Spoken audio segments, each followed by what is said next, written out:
Hello and welcome to this episode of the Housing Geospatial podcast, the podcast where we discuss anything and everything that relates to either housing or geospatial, preferably if there's a little bit of both.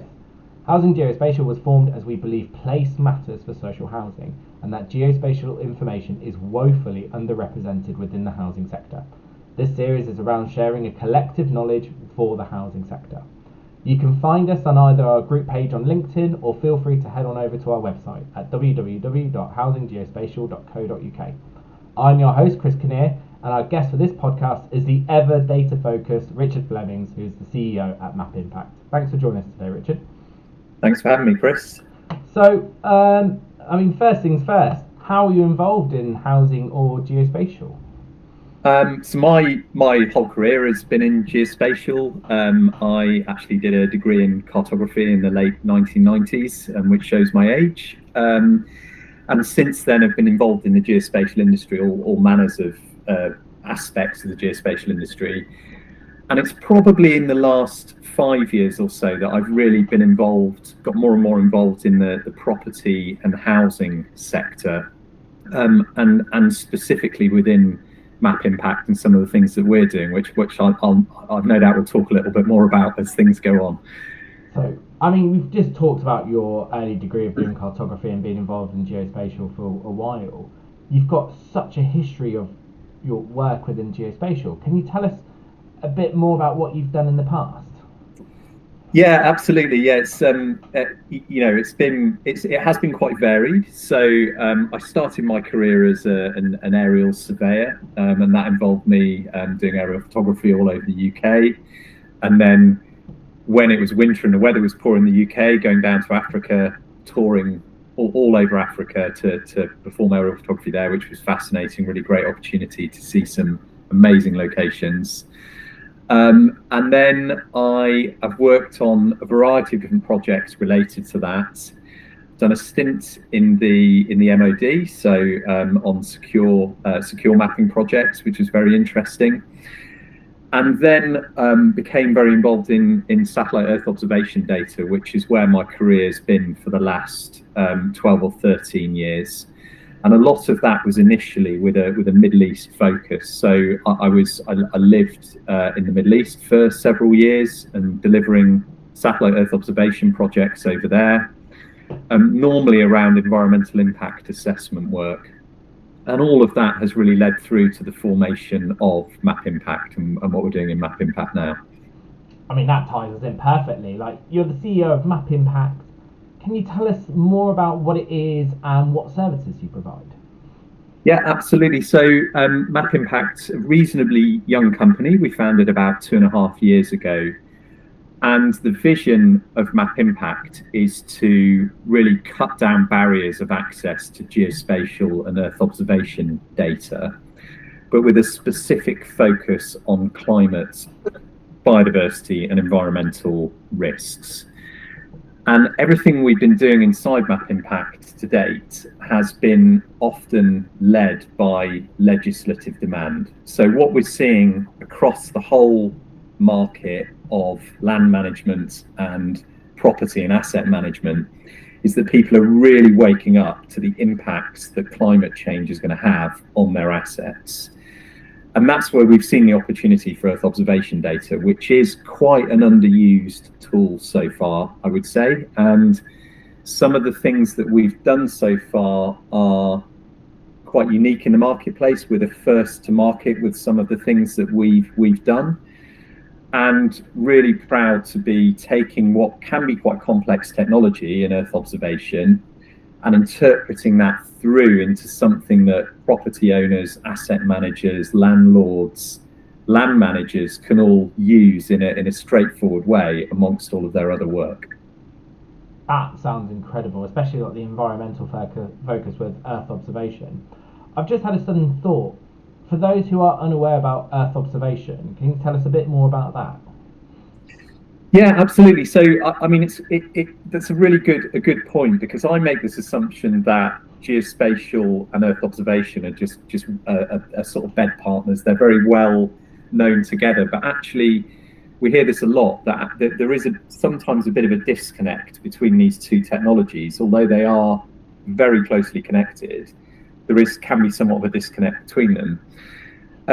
So Earth observation, as I refer to it, refers to things that are gathered by satellites, so information that's gathered by satellites. And there's an enormous wealth of satellite data available that's gathering archives and archives of information all the time. And some of that has been going on for a very long time. So we use, in some of our work, for example, we use some of the data that comes from Landsat, which is operated by US Geological Survey, USGS. And the Landsat constellation has been operating since the 1970s. So they've had satellites up there since the 1970s recording information. And what you've seen over time is that the information that's been recorded has just become more and more complex and higher volume.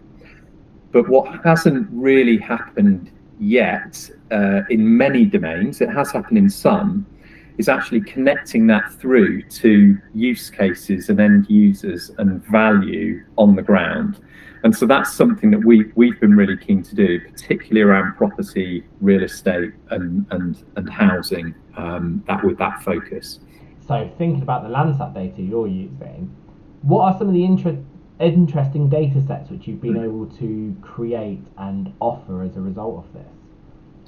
So within Map Impact, we've got 4 data products, and the way that we think of a data product is it's a product that we've published a map essentially covering all of the UK at the moment. I've got ambitions to go overseas in the future, but at the moment we're just focused on the UK.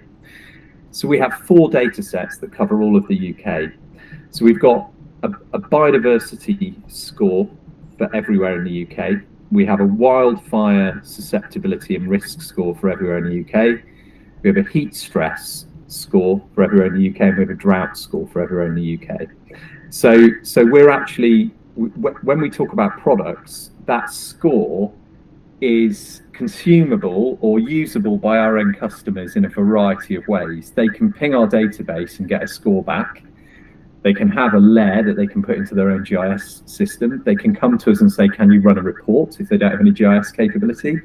So the point of us focusing on that data and holding that data in a database is it means it's then really flexible and diverse in terms of its uses. So environmental risks is like a huge thing, especially around climate change. I guess this is kind of a 2-part question. One, could you give us a brief description on what climate change is, and what are some of the challenges that climate change will bring for the UK? Yeah.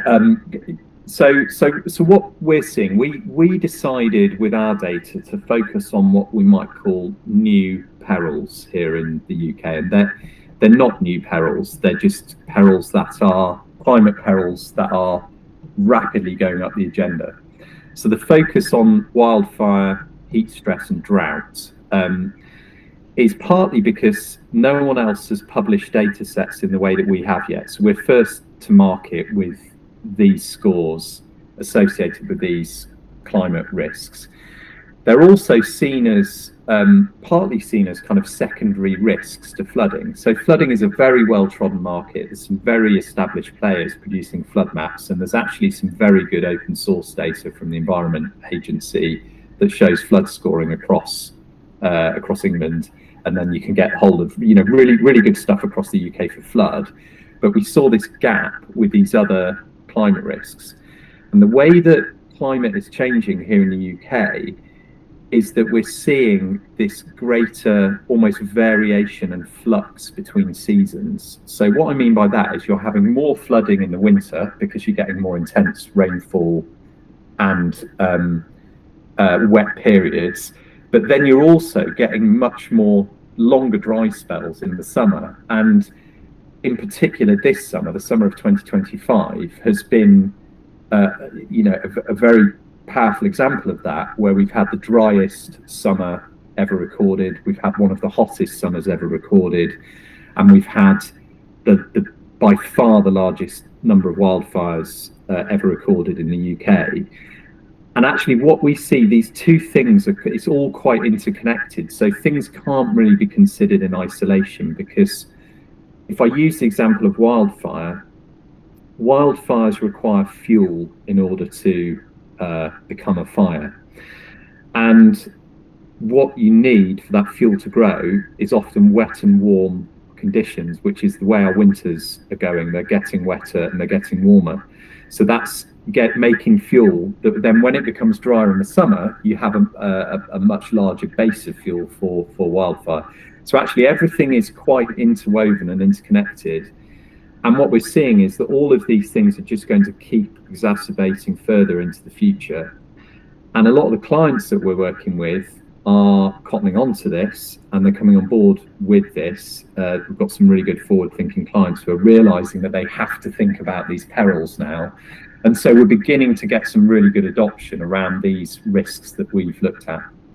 There's a great stat you were talking to me about the other week, which was the percentage increase of wildfires in this country from like even 5 years ago or 10 years ago.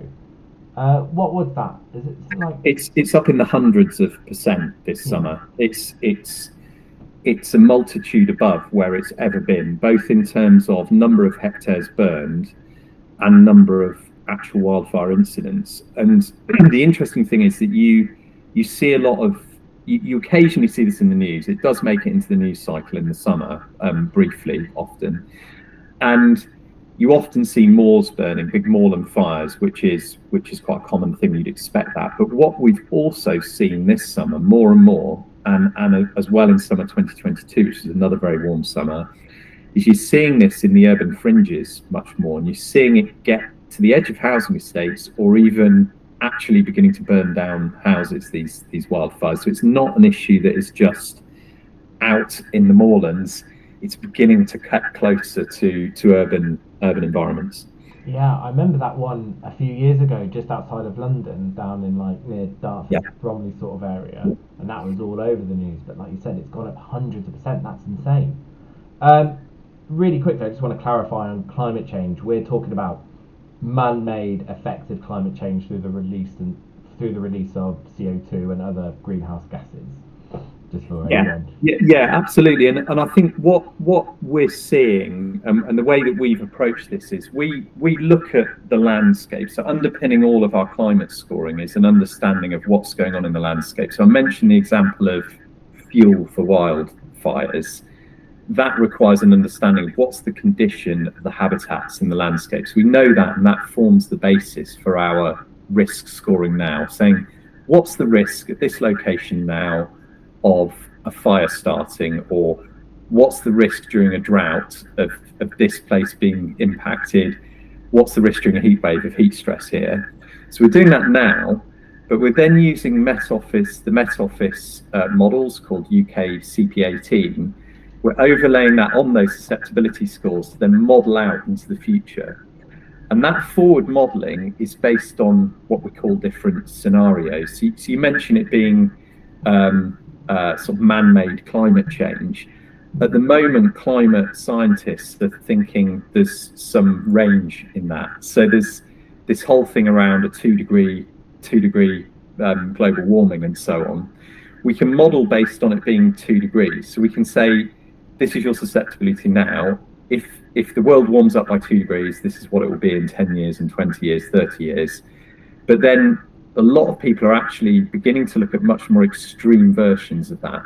So the most extreme version that the Met Office have of that is an increase of 8.5 degrees. And that obviously paints a very different picture. And our customers want to use all of that forward thinking in different ways for different purposes. But what we're seeing more and more is that the likes of housing associations are really interested in this, because they have to be, because often they have an aging property portfolio created in the 1950s, 60s, 70s that is not suitable for what's coming, in 10, certainly 10 years, definitely not in 20 years' time. So the earlier they can get a picture of what's coming, the more they can respond to it and manage it into their forward risk mitigation and planning. I think there was a point you made earlier, and like when we were talking previously as well, is that flood is like the big one that we all talk about because that's what's been talked about for 20 odd years. But Yeah. especially like with this summer with the heat stress and droughts, I think I think we're going to be seeing a lot more of that, and I think that's really interesting how you picked up on that like a couple of years ago, and now people are seeing the relevance of it. Um, there was a government report the other month about you talked about the 2 degrees, and that was originally considered a tipping point. I remember when I studied conservation 15 years ago or more. That feels weird to say, but when I studied conservation, we were like, we're never ever going to hit that 2.5 degree mark. We're too optimistic. The world won't let it happen, and we're getting closer to that. What can we do to best mitigate the impacts of this 2 degrees, and like you're modelling against that, and um, and how can we increase our resilience for these changes that are going to come? I think there's something really powerful in thinking about resilience and adaptation at the moment, because climate change is happening. It's inevitable. We can see it before our eyes. Changes are happening more quickly than than they were modelled to happen 10 or 15 years ago. We weren't expecting to have summers like we've just had for several more years into the future. So it's happening now. And it becomes about how do we adapt and mitigate to the effects of that climate change. And some of the conversations that we're having at the moment that are very interesting, and certainly where my vision goes with Map Impact is looking at how having this better understanding of the underlying landscape can allow us to mitigate some of those risks that are coming around climate change. So some simple examples of that. I mean, I've talked about wildfire as an example repeatedly, but it's understanding how can we look at the landscape around our property assets and do things that lower the likelihood of wildfire ignition. So can we manage the landscape in the right way to put in more wetland environments, for example, that are less likely to ignite under wildfire conditions? Can we do things like putting fire breaks? And then equally with other climate perils such as heat stress, there's a lot of things that can happen outside the home that have a very powerful impact inside the home. So the urban heat island effect is quite well reported now and well talked about. And actually, what you're seeing is that people who are planning urban landscapes are beginning to put in green infrastructure in the right way in order to mitigate the effects of heat waves, not just where that green infrastructure goes in, but also it has an impact in the surrounding area. So some of the work we've already done with housing associations that are forward thinking are beginning to think about these things. So they're thinking, I want to understand my susceptibility now to these climate risks, and I want to use that to inform how I do my grounds maintenance, for example, over the coming 10 years to make sure this is included in how I manage my assets. I think that's really interesting when we're talking about green infrastructure for urban heat island effect. I think very quickly, I just want to describe urban. Can you just give us a quick definition of what urban heat island is? Sure. Yeah, I realise I'm using a lot of terms, but it's good to clarify. I think it's really interesting. I think that's as a slight aside. I think we as geographers are quite guilty of this. We talk about terms so much that we assume everyone else knows what they are. But the urban heat island effect is essentially a phenomenon where built-up areas absorb and store more heat than green surrounding areas. And what that means is that if you have dense concrete areas, which many city centres have, during hot weather, the heat's absorbed and then it's released very, very slowly. And that's what causes a lot of discomfort for people who live there, particularly at night time. And the way that you can see that being mitigated when you begin to map this is you can see where you've got parks, green space, and rivers and so on. They're actually much cooler because they absorb the heat in a different way and release it in a different way. So you can have these trends and patterns in the feeling of heat that can change even within 50 or 100 meters between locations. So, I mean, that's impressive, knowing how just simply having a couple of trees reduces 50% of the heat. I'd seen like odd photos of that, but it's really interesting seeing that housing associations are now actively using this information to support you. Yeah, so some of the forward-thinking ones are beginning to look at the risk and then build it into their management plans.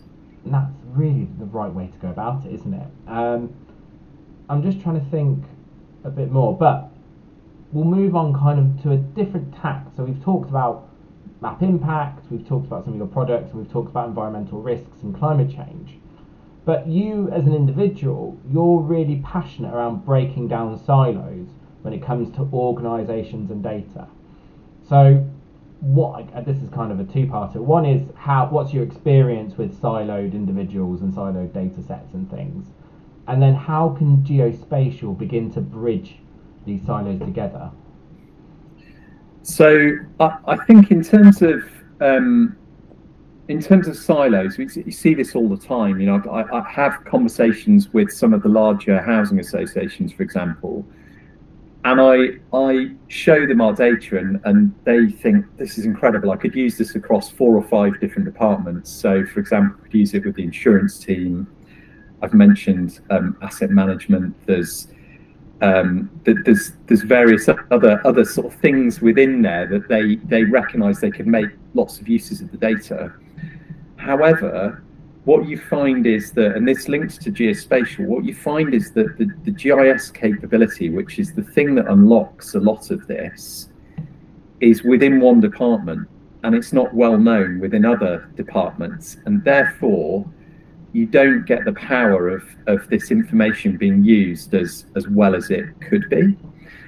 And I think, you know, to the point around geospatial and unlocking this, the point I always make comes down to points. Actually, excuse the pun, but actually the whole concept of the unique property reference number is very powerful, because the idea of being able to have a unique geospatial reference for every asset you own, you can begin to then tie lots and lots of bits of information to that. And if everyone in the organization is using it, it unlocks this ability to be able to spread that information around an organization to get data used or data applied for many different use cases. And as you say, not just falling into a silo and being used for one discrete purpose. I think how you're saying with like finance, insurance, sustainability teams, I'm sure are using this massively as well. Absolutely. As you were kind of talking there, I kind of thought of how geospatial is almost like a spider web of knowledge and bringing teams and people together, because we just want to put everything on a map. So, okay, we're talking about this asset. Okay, you're also talking about this asset too. You might call it something different, but it's the same. And I think geospatial does that bridge really, really well. Coming up to our last question, and this has become kind of a staple now of this podcast, but it's, if you had an unlimited budget, what do you think you'd do with it? It's a great question. I think for me, I would go back to the thing that I talked about a little bit earlier on, which is around being able to manage the landscape to better mitigate climate risk. Now, the fundamental issue with what I described earlier in the podcast is that a housing association has a very scattered portfolio of land. Their red line boundaries are often many small ones all over the place. And some of the things that they would like to do around climate risk are out of their control because it's simply not on their land. So an example of that may be that you've got a housing estate, and in order to put in the fire breaks or to put in the wetland, it's not their responsibility because it's not their land, but it would protect their houses. And if I had unlimited budget, what I would do is work out a way of convening everyone together, I mean all landowners together, to come forward and collectively think about how they could pay for some of this mitigation activity, some of these adjustments and tweaks to the landscape that are going to protect property and assets for years to come into the future. And it's something that I'm quite passionate about, and I'm beginning to hear rumblings about in different parts of different stakeholders, I suppose, are interested in this. And I'm really interested in how to convene that conversation and then how to drive finance into it. And it's a huge challenge, but it's a very, very necessary challenge. And it's the way that I believe things have to go in the next 5 to 10 years. So that's kind of a roundabout way of answering that. But if I had a limited budget, that's what I would put it into at the moment. No, I think that's a really brilliant point, because I hadn't really thought about that in the sense of, if you've got an estate and around it you've got farmland, but that farmland could be used to support dissipating wildfires, for example, or reducing the risks, you've still got to understand that ownership of who owns that land nearby. Can we put in different green infrastructure?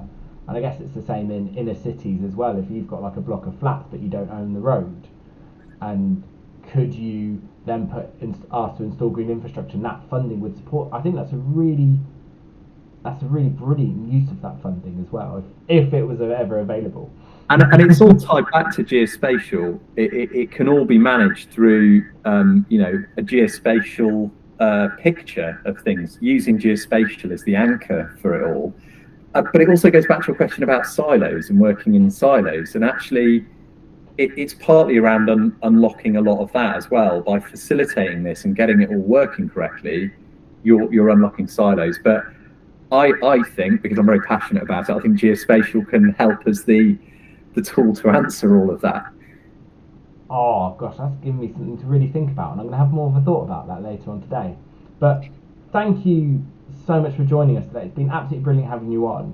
If anyone who's been listening wishes to get in contact with you, what's the best way for them to do so? So you can look me up on LinkedIn, Richard Flemmings, and my email address is rf@mapimpact.io, and I can provide you with some other links and so on, Chris, to go alongside the podcast. Yeah, absolutely, we'll do that as well. And to everyone who's been listening today, thank you so much for joining us. If you'd like to get involved with the podcast, please feel free to get in touch. Once again, you can get in touch with either us on our LinkedIn page or on our website of www.housinggeospatial.co.uk. Thank you so much, and catch you next time. Thanks, Richard. Thanks, Chris.